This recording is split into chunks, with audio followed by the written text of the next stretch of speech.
जी नमस्कार, राधे राधे, जय श्री कृष्णा। कैसे हैं आप लोग? उम्मीद है कि सारे लोग अच्छे होंगे। तो आज फिर से स्वागत है maths by Jaisar YouTube channel पर। मेरा नाम है जय।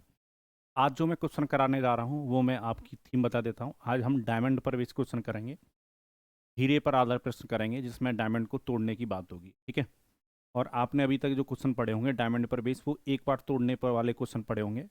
मैं आज को ये भी सिखाऊंगा अगर डायमंड को दो बार तोड़ दिया जाए तब क्या होगा। ठीक है। जैसे एक क्वेश्चन मैं दिखा देता हूँ आपको, क्योंकि आपको ये लगता है क्लास को ना हल्के में ले लेते हैं कुछ लोग।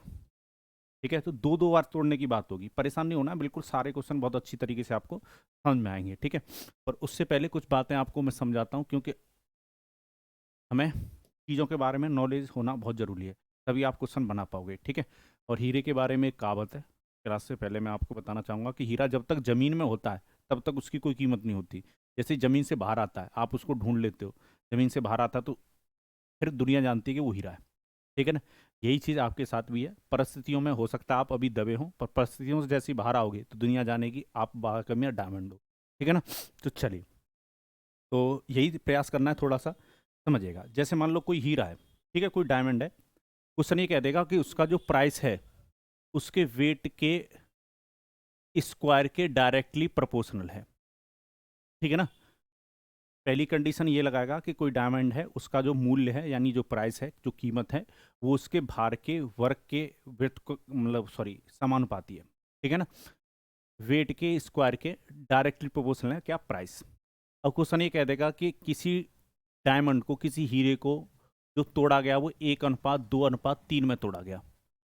जो भी डायमंड था उसके भार का जो अनुपात है टूटने का, वो 1:2:3 है। यानी जो वेट है, अपने वेट के 1:2:3 में डायमंड क्या होगा? ब्रेक हो गया।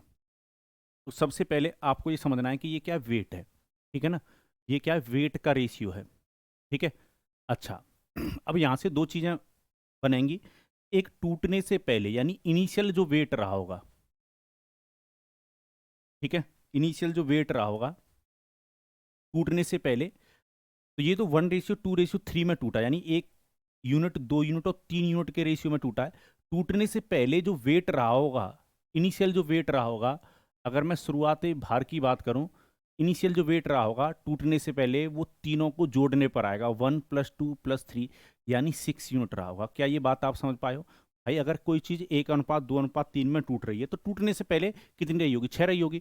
अगर कोई चीज़ मान लो 2:7 में टूट रही है तो टूटने से पहले कितनी रही होगी? 9 यूनिट रही होगी। क्या ये बात समझ में आ रही है? समझ गए होगे। ठीक है। चलिए, चलिए तो 6 यूनिट रहा होगा, ये वेट है। अच्छा, टूटने के बाद जो प्राइस बनेगा, ये टूटने के बाद है, मतलब ये लास्ट वाला वेट है टूटने के बाद। ठीक है। ये इनिशियल वेट है 6 यूनिट और टूटने के बाद इस अनुपात में टूटा है। तो प्राइस का जो रेशियो बनेगा वो स्क्वायर करने पर आएगा। ये लास्ट प्राइस का रेशियो आएगा, तो 1 का स्क्वायर कर देंगे हम, 2 का स्क्वायर कर देंगे, क्योंकि वेट का स्क्वायर डायरेक्टली प्रोपोर्शनल है किसके? प्राइस के। तो प्राइस का जो रेशियो आएगा 1 स्क्वायर, 2 स्क्वायर और 3 का स्क्वायर आएगा। तो ये जो प्राइस आ रहा है वो लास्ट वाला प्राइस आ रहा है ब्रेक होने के बाद डायमंड को, यानी 1, 4 और 3, सॉरी 9, ये अनुपात बनता किसका? प्राइस का।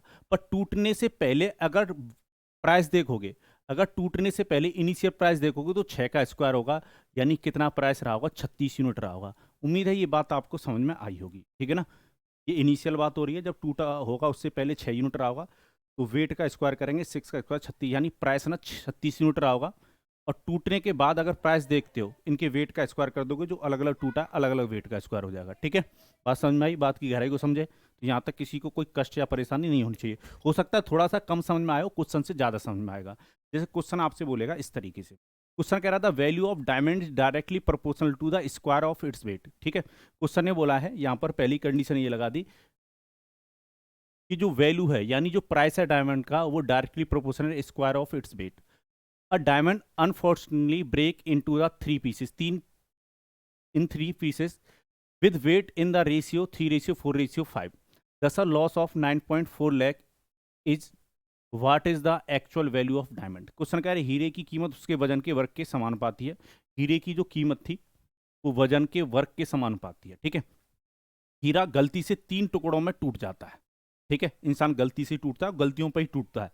ठीक है ना। वैसे यहाँ पर हीरा गलती से टूट गया, जिनके वजन का अनुपात क्या है? 3:4:5 है। इस प्रकार उसे 9.4 लाख रुपए की हानि हो जाती है। तो हीरे की वास्तविक कीमत बतानी है।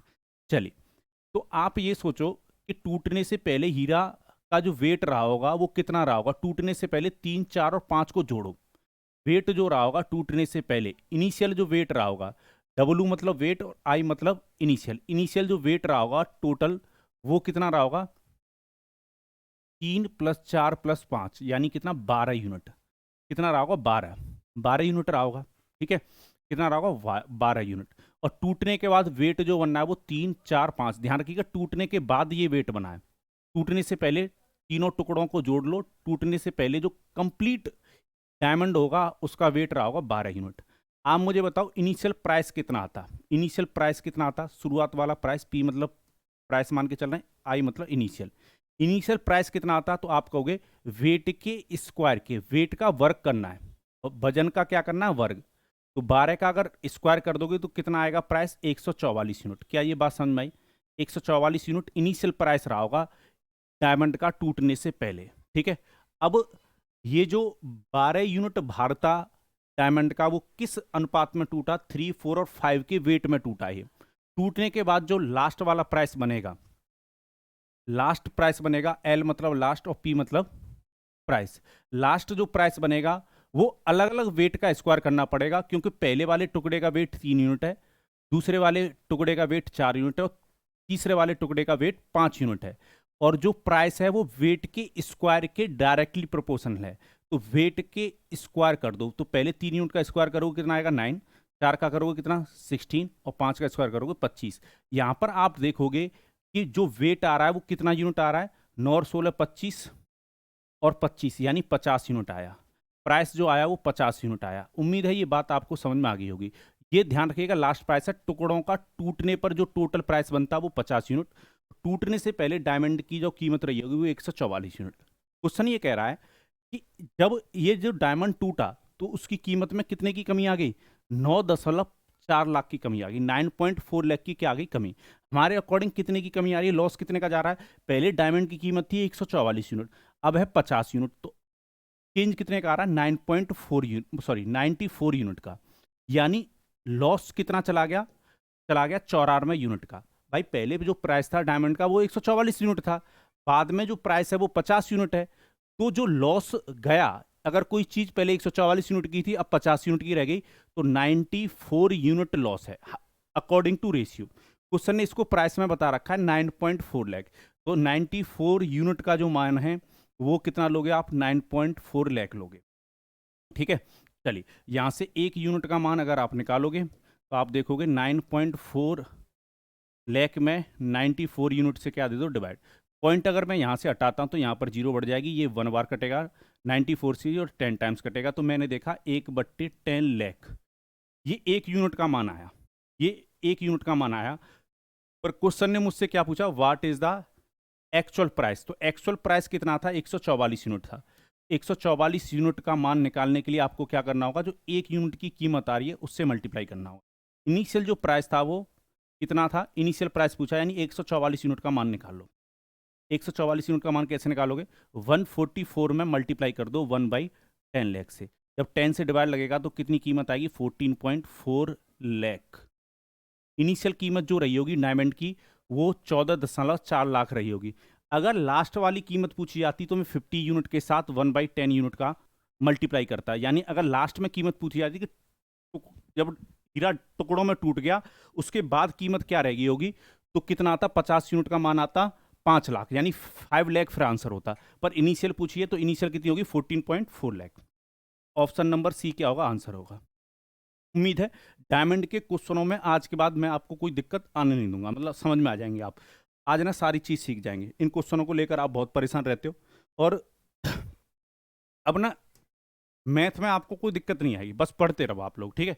एकदम जबरदस्त क्वेश्चन आपको देखने को मिलेंगे इसी प्लेटफॉर्म पे, अंदर तो आपको क्वेश्चन ढूंढने की जरूरत पड़ेगी, ठीक है। और ना मतलब बोलते नहीं कि फ्यूचर ईयर क्वेश्चन क्या हो सकते हैं, आने वाले टाइम पर किस प्रकार के क्वेश्चन पूछे जा सकते हैं, सब कराऊंगा मैं, ठीक है। कुछ क्वेश्चन मैं अपने एक्सपीरियंस के आधार पर जोड़ता हूँ, कुछ क्वेश्चन मैं प्रीवियस ईयर पेपर में देखकर लेता हूँ, ठीक है। तो परेशान नहीं होना आपको, बिल्कुल अच्छी तरीके से पढ़ते रहो और नोट्स बनाओ। पूरा कोर्स होगा, ठीक है, शुरू से लेकर एंड तक, चाहे वो एडवांस मैथ हो या वो अर्थमेटिक मैथ हो, कैसा भी मैथ हो, ठीक है। क्वेश्चन कह रहा था price of gold is directly proportional to the square of its weight. A person divide the gold in the ratio 3:2:1 and sell it, hence he get loss 4,620 rupee. Find the price of undivided gold. देखो यहाँ पर भी वही बात की है question ने, सोने का मूल्य उसके भार के वर्ग के समानुपाती, एक सोने को 3:2:1 के अनुपात में तोड़कर बेचने से 4,620 रुपये कम प्राप्त होते हैं। तो बिना टूटे हुए सोने का मूल्य क्या था, ठीक है। चलिए ये भी देखते हैं। आप मुझे बताओ पहले वेट कितना, इनिशियल वेट कितना रहा होगा टूटने से पहले। तो तीनों टुकड़ों के वेट को जोड़ दो, टूटने से पहले 6 यूनिट रहा होगा, कितना रहा होगा, 6 रहा होगा। पर प्राइस कितना रहा होगा इनिशियली, इनिशियल जो प्राइस रहा होगा वो 36 यूनिट रहा होगा, क्योंकि वेट का स्क्वायर करना पड़ेगा। वेट का क्या करना पड़ेगा, स्क्वायर करना पड़ेगा। वेट भाई पहले कितना रहा होगा, ये आपके दिमाग में क्लिक हो जाना चाहिए। 3, 2 और 1, वेट टूटने से पहले सारे टुकड़ों का वेट जोड़ दो, यानी 6 यूनिट रहा होगा टूटने से पहले। प्राइस कितना रहा होगा, वेट का स्क्वायर करना पड़ेगा, 6 यूनिट का स्क्वायर कितना, 36 यूनिट, ठीक है ना। अच्छा, लास्ट वाला प्राइस देखो अब कितना बनेगा। अलग अलग टुकड़ों का जो भार है वो दे रखा है। पहले टुकड़े का भार है 3 यूनिट, दूसरे का कितना है 2 यूनिट, और तीसरे पार्ट का जो भार है वो 1 यूनिट। और वेट का यानी भार का अगर स्क्वायर कर दोगे तो प्राइस आ जाएगा। तो 3 का स्क्वायर कितना 9, 2 का स्क्वायर कितना 4, और 1 का स्क्वायर कितना 1। तो टोटल वेट कितना होगा,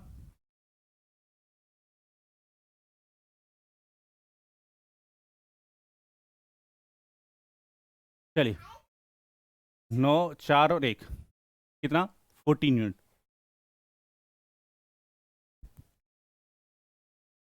मेरा ना भतीजा क्लास में आ गया और ये कह रहा है आपको हाई करना है, ठीक है, हाई कर देना। बोल हेलो, बोल हेलो, ठीक है। आप भी इसको हेलो बोलना। नाम बता, नाम क्या है। इसका नाम है विनायक, ठीक है। चलो ये जब बड़ा हो जाएगा इसको भी मैथ पढ़ाऊंगा मैं।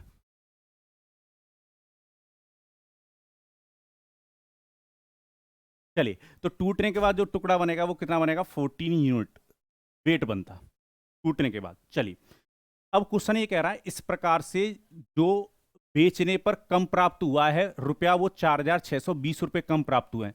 हमारे अकॉर्डिंग प्राइस में कितनी गिरावट आई, 36 से अगर 14 यूनिट प्राइस पहुंच गया तो कितने की कमी आई, कितना प्राइस हमें कम हो रहा है। तो हमारा हो रहा है भाई, एमएस चार्ज आएगा 2 और 3 में से 2, 22 यूनिट। कितना हो रहा है, 22 यूनिट। हमारा हो रहा है 22 यूनिट। 22 यूनिट का लॉस जाता है, यानी 22 यूनिट कम प्राइस प्राप्त होता। क्वेश्चन के अकॉर्डिंग कितना कम हो रहा है, 4,620 रुपये। एक यूनिट का मान निकालो। एक यूनिट का मान कैसे निकालोगे, 4,620 में डिवाइड दे दो 22 से, ठीक है। चलिए तो निकालते हैं। 11 से काटोगे 2 बार कटेगा, 11 से अगर इसको काटोगे पहले 4 और फिर कितना 2, 0, 2 से काटोगे, एक यूनिट का मान आया 210 रुपये। कितना आया, एक यूनिट का मान आया 210। अब क्वेश्चन कह रहा है बिना टूटे हुए सोने का, यानी इनिशियल पूछा, 36 यूनिट का मान पूछा है। तो 36 यूनिट का मान निकालने के लिए इसमें 210 रुपये से क्या कर दो, मल्टीप्लाई, ठीक है। चलिए कीजिए, मल्टीप्लाई कर लेते हैं। 0 यूनिट डिजिट ना 6 होनी चाहिए, तो ये तो आंसर हो ही नहीं सकते, ठीक है। इन दोनों में से कि आंसर है तो मल्टीप्लाई करना होगा, या यूनिट डिजिट लगा सकते हैं। Unit digit, sorry, unit digit मैंने देखा 0 के बाद 6 होनी चाहिए, 2 ऑप्शन में से कोई एक आंसर होगा। पर मैं देख पा रहा हूँ 2 ऑप्शन में 0 के बाद यूनिट डिजिट ना 6 बन रही है। मैंने आपको डिजिटल सम पढ़ा चुका हूँ, डिजिटल सम का इस्तेमाल करना सीखो। 36 का डिजिटल सम क्या होगा, 0। तो आपके आंसर का भी डिजिटल सम क्या होना चाहिए, 0, ठीक है। वैसे इस क्वेश्चन को हम वैसे भी सोच सकते थे बिना मतलब किए हो ऑप्शन से, ठीक है। डिजिटल सम कितना आना चाहिए, 36 का 0 होता है, तो आपके ऑप्शन का भी डिजिटल सम 0 होना चाहिए। 7 और 4 कितना होता है, 11 और 6 17 है। 17 का डिजिटल सम कितना हो जाएगा, 7 और 4 11 है, 17 का डिजिटल सम हो जाएगा 8। यानी ये आंसर नहीं हो सकता, डिजिटल सम 0 होना चाहिए। 7 और 5 कितना होगा, 12 और 6 18, इसका डिजिटल सम 18 हो रहा है। 18 का डिजिटल सम होगा 9, 9 का कितना होगा 0। यही एक ऑप्शन है जिसका डिजिटल सम 0 आ रहा है, यानी यही आंसर होगा, ठीक है ना। मैं वैसे इसको 36 को देख के क्वेश्चन को सॉल्व कर सकता था ऑप्शन से, पर कोई बात नहीं, ठीक है। मल्टीप्लाई भी करना चाहते हो तो कर सकते हो। 36 का मल्टीप्लाई कोई बड़ी बात नहीं है, 210 के साथ करना, 0। 36 का करोगे 1 के साथ तो 6 कैरी 3, और 2 के साथ करोगे 72, 72 और 3 75, 7,560 रुपये, सॉरी 7,560। यही आंसर होगा ऑप्शन नंबर बी। उम्मीद है आपको ये बात समझ में आई होगी, ठीक है। चलिए और बताइए जीवन कैसा चल रहा है। चलिए, तो यहाँ तक किसी को कोई कष्ट या परेशानी, मन में हलचल, दुख, दर्द, गम नहीं होना चाहिए। अब क्वेश्चन कुछ अलग तरीके से भी पूछा जा सकता है, कंसेप्ट आप सीख चुके हो, क्वेश्चन थोड़ा सा ना अलग तरीके से भी पूछा जा सकता है। क्वेश्चन क्या कह सकता है वो समझो, price of diamond is directly proportional to the square of its weight. A person break a piece of diamond in the ratio 1:2:3:4, यानी 4 टुकड़ों में तोड़ा इस बार। If the initial price of the diamond is 2 lakh, इस बार ना इनिशियल प्राइस दे रखा है, ठीक है ना। फाइंड द लॉस, लॉस पूछा है कि कितने की हानि हो जाएगी, ठीक है। आपको पता है जब टुकड़ों में तोड़ोगे तो हानि हो जाती है, ठीक है। चलिए, हीरे की कीमत इसके भार के वर्ग के सीधा समानुपाती है। एक व्यक्ति इसे 1:2:3:4 के अनुपात में तोड़ता है। यदि हीरे का प्रारंभिक मूल्य 2 लाख रुपए हो तो कितने रुपए की हानि हुई। चलिए, तो सबसे पहले टूटने से पहले प्राइस क्या रहा होगा, टूटने से पहले प्राइस क्या रहा होगा वो देखो। टूटने से पहले प्राइस क्या रहा होगा, सारे टुकड़ों को जोड़ो, 1 और 2, 3 और 3, 6 और 4, 10 हो गया है ना। 10 का स्क्वायर कर दो, क्योंकि वेट का स्क्वायर करना पड़ेगा तब प्राइस आएगा, यानी 100 यूनिट रहा होगा टूटने से पहले। अब टूटने के बाद यानी लास्ट प्राइस जो बन रहा होगा वो कितना बन रहा होगा वो देखो। तो 1 का स्क्वायर कितना होगा 1, ठीक है। 2 का स्क्वायर कितना होगा 4, 3 का स्क्वायर कितना होगा 9 और 4 का स्क्वायर कितना होगा 16। वेट का स्क्वायर करके प्राइस निकलेगा, ठीक है ना। चलो, कितना हो जाएगा 16 और 9 25 और 5 30, कितना हो जाएगा 30 यूनिट। 30 यूनिट प्राइस बना लास्ट वाला। एक बार फिर से देख लेता हूँ मैं। 1 का स्क्वायर 1, 2 का स्क्वायर 4, 3 का स्क्वायर 9, 4 का स्क्वायर 16, टोल 16 और 9 25 और 4 29 प्लस में 1 30 यूनिट, ठीक है। पहला प्राइस है 100 यूनिट, लास्ट वाला प्राइस है 30 यूनिट। अब क्वेश्चन ने मुझे इनिशियल प्राइस दे रखा है कितना 2 लाख, ठीक है। मेरे अकॉर्डिंग कितना है, मेरे अकॉर्डिंग इनिशियल प्राइस है 100। अच्छा, लॉस जो गया है वो कितने का गया है 70 यूनिट का गया है। लॉस जो जा रहा है अगर देखोगे 100 की चीज़ ना 30 यूनिट पर पहुंच गई, 100 यूनिट की चीज़। लॉस कितने का गया है, लॉस गया 70 यूनिट का। पर ये जो 70 यूनिट का लॉस गया है ये ना रेशियो के अकॉर्डिंग गया और इसी का मान हमें निकालना है। इनिशियल प्राइस दे रखा है इस बार, यानी 100 यूनिट का मान आपको क्वेश्चन कितना बता रहा है 2 लाख। 2 लाख में कितनी जीरो होती है 5, ठीक है। क्योंकि लाख के हिसाब से नहीं रुपए के हिसाब से आंसर दे रखा है, इसलिए मुझे लाख को ना रुपए में बदलना पड़ा। चलिए, एक 2 जीरो से 2 जीरो काट दो, तो यहाँ पर देखोगे 1 यूनिट का मान कितना आया 2000 रुपये आया। अगर 1 यूनिट का मान 2000 है तो इस 70 यूनिट का मान कितना होगा, इस 70 यूनिट का मान 2000 से क्या कर दो मल्टीप्लाई, 1 2 3 1 4 जीरो होंगी 4, 1,40,000 इतने का लॉस चला जाता, 1,40,000 का, ठीक है। लास्ट वाला प्राइस पूछता तो हम 30 के साथ मल्टीप्लाई करते। तो इस बार ना लॉस पूछ लिया, अभी तक लॉस दे रहा था और इनिशियल प्राइस पूछ रहा था, इस बार इनिशियल प्राइस देकर लॉस पूछ लिया, ठीक है। तो घबराना नहीं है, जो दे रखा उसके अकॉर्डिंग आपको जाना है। तो यहाँ तक किसी को कोई कष्ट या परेशानी, मन में हलचल, दुख दर्द, गम नहीं होना चाहिए। ये जो क्वेश्चन है वो मैं आपके लिए होमवर्क में दूंगा, ठीक है। और बहुत बच्चे क्वेश्चन अब मैं देख रहा हूँ धीरे धीरे ना क्वेश्चन निकाल कर आंसर देते हैं, अच्छा लगता है मुझे, ठीक है। आपके आंसर देखकर इस क्वेश्चन का आंसर बताइएगा क्या आएगा, इसमें भी लॉस पूछा है। चलिए, क्वेश्चन ऐसे भी पूछा जा सकता है, ठीक है। हर टाइप का क्वेश्चन हम देखेंगे। क्वेश्चन कह रहा है price of diamond is directly proportional to square of its weight if a 90 carat diamond break into 3 part in the proportion of 2:3:4। अच्छा, कमेंट बॉक्स में कमेंट करके ये बताना आपको गोल्ड पसंद है डायमंड, ठीक है। चलिए, या कुछ और पसंद है, कुछ को कहेंगे हमें तो वो पसंद है, चलो कोई बात नहीं। If a 90 carat diamond break into 3 part in proportion 2:3:4 then the find ratio between new price and old price of the diamond। Question कह रहा है हीरे की कीमत उसके भार के वर्ग के समानुपाती होती है, मतलब है यदि एक 90 कैरेट का हीरा 2:3:4 के अनुपात में 3 भागों में टूट जाता है, ठीक है। वैसे जीवन में ऐसा दौर आया होगा, आप भी टूटे होगे, पर आपका टूटने के बाद कीमत बढ़ती है, डायमंड की कम हो जाती है। तो उसकी नई कीमत और पुरानी कीमतों के बीच अनुपात बताना है। चलिए, तो नई कीमत पहले लिखनी है और पुरानी कीमत लेनी है बाद में, ठीक है। क्वेश्चन कह रहा है the ratio between new price and old price, ठीक है ना। चलो बता देते हैं, कोई दिक्कत नहीं। चलो, पहले प्राइस क्या रहा होगा इनिशियली वो देखो। वेट देखो पहले कितना रहा होगा टूटने से पहले, 2 और 3 और 4, तीनों टुकड़ों के वेट को जोड़ो, 4 और 3 7 9 यूनिट रहा होगा। कितना रहा होगा 9 यूनिट, कितना रहा होगा 9 यूनिट, है ना। तो 9 यूनिट का स्क्वायर कर दो, 9 यूनिट का स्क्वायर, इनिशियल प्राइस ये होगा, ठीक है। चलो, इनिशियल प्राइस ये होगा और लास्ट जो कीमत होगी, लास्ट में जो कीमत बनेगी, 2 का स्क्वायर करोगे कितना, 4, 3 का स्क्वायर 9 और 4 का स्क्वायर 16, तो ये बनेगा आपका 25 और 4 29, यहाँ पर 29 यूनिट बनता, ठीक है ना। लास्ट वाला जो प्राइस बनता, मतलब ऐसे लिख लो, 2 square plus 3 square plus 4 square, तो ये टोटल कितना हो जाएगा, 29 यूनिट, ठीक है। और ये 9 का स्क्वायर बन के कितना बनता, 81 यूनिट, ठीक है। क्या बनता प्राइस, 81 यूनिट, ठीक है। 4 और 3 7 2 9, ठीक है। क्वेश्चन ये कह रहा है, क्या कहना चाह रहा है, तो नई कीमत यानी नया वाला प्राइस और लास्ट वाला प्राइस का अनुपात बताना है, तो 81 रेशियो कितना हो जाएगा, 29, और मुझे लग रहा है ये कहीं ऑप्शन में नहीं है, तो आंसर जाएगा आपका नन, ठीक है ना, आंसर जाएगा आपका नन, ठीक है। तो यहाँ तक किसी को कोई कष्ट या परेशानी नहीं होनी चाहिए, उम्मीद है आपको समझ में आएगी बात। इनिशियल प्राइस पहले लेना था, पुरानी कीमत बाद में लेनी, ठीक है। चलो, अब 2 बार तोड़ देते हैं, क्वेश्चन अगर 2 बार पर ब्रेक करने पर आ जाएगा तो कैसे बनाओगे आप, ठीक है। चलिए आइए देखते हैं। क्वेश्चन कह रहा था cost of play board varies directly with square of its wait, बात एक ही है, यहाँ पर प्लाई बोर्ड की बात हो रही है, पर कोई फर्क नहीं पड़ता। Ply board is broken into 3 part whose weight are in the ratio 9:2:1।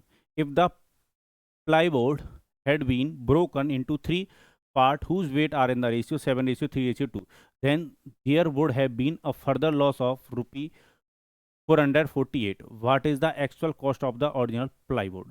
Plywood की लागत कीमत सीधे उसके वजन के वर्ग के साथ बदलती है। प्लाईवुड को 3 भागों में तोड़ा गया है जिसका वजन 9:2:1, 9:2:1 है भैया, ठीक है ना। यहाँ पर रेशियो का साइन आएगा बीच में, के अनुपात में यदि प्लाईवुड को 3 भागों में तोड़ा जाता जिसका वजन 7:3:2 के अनुपात में होता, तो उसे आगे 448 रुपये का नुकसान होता। मूल प्लाईवुड की वास्तविक लागत मूल्य क्या है? अच्छा क्वेश्चन है, समझिएगा। आप मुझे बताओ, टूटने से पहले इनिशियल कीमत कितनी रही होगी? इनिशियल कीमत कितनी रही होगी टूटने से पहले? पहले 9:2:1 में टूटा है, 9 और 2 11, कितना 12, 12 का स्क्वायर कर दूँ, 12 का स्क्वायर करोगे यानी इनिशियल जो प्राइस रहा होगा वो रहा होगा 144 यूनिट, ठीक है। अब क्वेश्चन ये कह रहा है अगर 9:2:1, पहले हम 9:2:1 में तोड़ रहे हैं, जब 9:2:1 में तोड़ते तब प्राइस कितना बनता? तब प्राइस बनता आपका 81 प्लस 2 का स्क्वायर कर दो कितना 4 और 1 का स्क्वायर कर दो 1, यानी यहाँ पर जो टोटल कीमत बनती वो बनती आपकी 86 यूनिट, 86 यूनिट बनती, ठीक है। अच्छा, अगर आप 9:2:1 के अनुपात में ना तोड़कर अगर इस अनुपात में ब्रेक हुआ होता, ठीक है, इस अनुपात में उसका वेट अगर ब्रेक हुआ होता तब क्या होता, तब कीमत क्या बनती? तो दूसरी वाली जो कीमत बनती वो 7 का स्क्वायर यानी 49, 3 का स्क्वायर कितना 9 और 2 का स्क्वायर कितना 4, ये बनती कीमत। यानी ये जो कीमत बनती यहाँ पर देख लो, अगर एक दे दोगे कितना हो जाएगा 50, 58 और 4 62 यूनिट, कितनी बनती 62 यूनिट। एक बार और मैं ऐड करके देख लेता हूँ, एक अगर हम इसको दे देंगे तो ये 50 हो जाएगा, यहाँ पर 3 रह गया, ये 12 हो जाएगा, 12 और 50 62 यूनिट, ठीक है। पहले कीमत बन रही थी 86 यूनिट, अगर 9:2:1 में तोड़ा जाता, अगर इसकी जगह पे 7:3:2 के रेशियो में अगर ब्रेक होगा तो कीमत बन रही है 62 यूनिट। अब क्वेश्चन ये कह रहा है कि जो लॉस हुआ 448 रुपये का हुआ, इस प्रकार से हमें कितने का लॉस होता? 86 यूनिट की जगह पे अगर प्राइस 62 यूनिट हो जाता ब्रेक होने के बाद, तो जो दोनों का अंतर है उतना क्या आता, लॉस आता, यानी 24 यूनिट का लॉस आता। कितने का लॉस आता? 24 यूनिट। 24 यूनिट का मान 448 रुपये दे रखा है, ठीक है। हमें 24 यूनिट का नुकसान होता, 24 यूनिट का लॉस होता। क्वेश्चन के अकॉर्डिंग 448 रुपये का लॉस हो रहा है। यहाँ से अगर 1 यूनिट का मान आप निकालोगे तो कितना आएगा? 448 में डिवाइड दे दो 24 से, ठीक है। चलो काट कर देखते हैं, वैसे उम्मीद है धीरे धीरे आप काटना सीख रहे होगे। चलो कैसे कट जाएगा ये? 4 से कट जाएगा, चलो 4 से ये, 4 से कितना 1 1 2, 2 से काटोगे 56 और 2 से अगर काटोगे 3, तो ये कितना आया, 1 यूनिट का मान आया 56 डिवाइड बाई 3 रुपी। हमें 144 यूनिट का मान निकालना है, तो 144 इंटू 56 डिवाइड बाई 3 कर दो। वैसे यहाँ पर देखा जाए इनिशियल प्राइस का ना डिजिटल सम 0 बनना है, तो ऐसा आंसर होना चाहिए जिसका डिजिटल सम 0 बने। ठीक है, एक बार ऑप्शन से चेक अगर हम करते हैं, 6 और 2 यहाँ से 9 हट सकता है, इसका जो डिजिटल सम बनता, चलो मैं वो वाला तरीका बाद में बताऊंगा। अगर प्रॉपर भी करते हैं, 3 से अगर इसको काटेंगे 4 कितना 8, यूनिट डिजिट पर कितना आना चाहिए, 8 आना चाहिए। दो ऑप्शन के यूनिट डिजिट पे ना 8 आ रहा है, ये आंसर नहीं हो सकता, ये आंसर नहीं हो सकता, इन दोनों में से कोई एक आंसर है। ठीक है, चलो तो अब डिजिटल सम कर लेते हैं। इसका डिजिटल सम बनेगा कितना 3, और इसका डिजिटल सम बनेगा 11। 3 और 11 का डिजिटल सम होगा 2, और 3 इंटू 2 यानी 6 होना चाहिए डिजिटल सम। तो यहाँ से डिजिटल सम कितना बन रहा है 1, ये आंसर नहीं होगा। यहाँ पर अगर देखोगे इसका डिजिटल सम 6 बन रहा है, ये आंसर होगा। यानी मल्टीप्लाई करने पर जो मुझे मिलता वो यही मिलता, 2688। अब मैं ऑप्शन से आपको बनाना सिखा रहा हूँ। इस क्वेश्चन को अगर ऑप्शन से भी करना चाहते तो आप कर सकते थे। कैसे, इन क्वेश्चनों में भी आप डिजिटल सम डायरेक्ट इस्तेमाल कर सकते थे। मैंने देखा इनिशियल कीमत ना 144 यूनिट बन रही है। बोलो, अगर इनिशियल कीमत पहला वाला जो प्राइस है वो 144 यूनिट बन रहा है, तो इसका मतलब ये है कि जो भी आंसर आएगा वो 144 का मल्टीपल होगा। 144 में ही तो मल्टीप्लाई हो रहा होगा, कोई भी वैल्यू का 144 में ही तो मल्टीप्लाई हो रहा होगा, क्योंकि ये 144 यूनिट रेशियो के अकॉर्डिंग है। जैसे ही 1 यूनिट का मान निकालोगे 144 के साथ मल्टीप्लाई करोगे, तो 144 का जो डिजिटल सम होता है वो कितना होता है 0। तो ऐसा ऑप्शन देखो जिसका डिजिटल सम 0 हो रहा हो। यहां पर अगर मैं डिजिटल सम देखूं तो 9 को हटा दो, 8 और 14, डिजिटल सम आ रहा है 5, ये आंसर नहीं होगा। ऑप्शन नंबर ए एलिमिनेट हो जाता। यहां से हम क्या हटा सकते हैं, 2 और 8 10 और 8 18, 18 का डिजिटल सम क्या हो जाएगा 0। इसका डिजिटल सम कितना आ रहा है, डिजिटल सम 0 होना चाहिए, पर यहाँ पर मल्टीप्लाई के अकॉर्डिंग कितना बन रहा है। ऐसे नहीं जा सकते इसमें, क्योंकि 144 यूनिट का जो मान है उसका डिजिटल सम 144। अच्छा, यहाँ पर डिजिटल सम इसलिए नहीं लग पाएगा क्योंकि फ्रैक्शन में ना 3 बन गया है। ठीक है, डिजिटल सम से इसलिए सॉल्व नहीं हो पाएगा। मैंने बताया था कि अगर फ्रैक्शन में नीचे 3 बन जाएगा तो डिजिटल सम आप नहीं लगा सकते हो, क्योंकि 56/3 बन रहा है। ठीक है ना, तो आपको डायरेक्ट मल्टीप्लाई ही करना पड़ेगा, कोई दूसरी चॉइस बची नहीं। डिजिटल सम से नहीं जा सकते। मैंने बताया था आपको डिजिटल सम में कि नीचे अगर 3 6 और 9 बने तो डिजिटल सम लगेगा नहीं, क्योंकि 48 में मल्टीप्लाई 56/3 से हो रहा है। तो 3 से काटा 48 इंटू 56 हो रहा है। 48 इंटू 56 में तो डिजिटल सम लगा सकते हो, जैसे मैंने अभी लगाया था आपको। ठीक है ना, 48 इंटू 56 में तो लगा सकते हो, पर 144 के साथ नहीं जा सकते, क्योंकि 144 में 56 इंटू 3 का मल्टीप्लाई हो रहा है। तो 3 की वजह से ना यहाँ पर खेल बिगड़ जाएगा। डायरेक्ट डिजिटल सम नहीं सोच सकते, बाद में आप मल्टीप्लाई में डिजिटल सम सोच सकते हो। ठीक है, उम्मीद है ये बात और ये क्लास आपको बहुत ज़्यादा पसंद आई होगी, और डायमंड से रिलेटेड जितने भी क्वेश्चन आपसे एग्जाम में पूछे जा सकते हैं, अब आप तैयार हो। अभी बहुत रेयर क्वेश्चन पूछे जा रहे हैं, पर आने वाले टाइम पर क्वेश्चन और पूछे जाएंगे, और इसी तरीके से पूछे जाएंगे। पहले किसी और अनुपात में ब्रेक करेगा, उसके बाद किसी दूसरे अनुपात में ब्रेक कर देगा, पर आपको पता है किसी भी अनुपात में ब्रेक हो, 1 बार ब्रेक हो, 2 बार ब्रेक हो, आप रेडी हो। ठीक है, चलिए, तो मैंने बता दिया कि आने वाले टाइम पर कुछ इस प्रकार से भी क्वेश्चन पूछे जा सकते हैं। चलिए, तो इसी के साथ मुझे दीजिए अनुमति। हंसते रहिए, मुस्कुराते रहिए, मिलते हैं अगली क्लास में। जय भारत।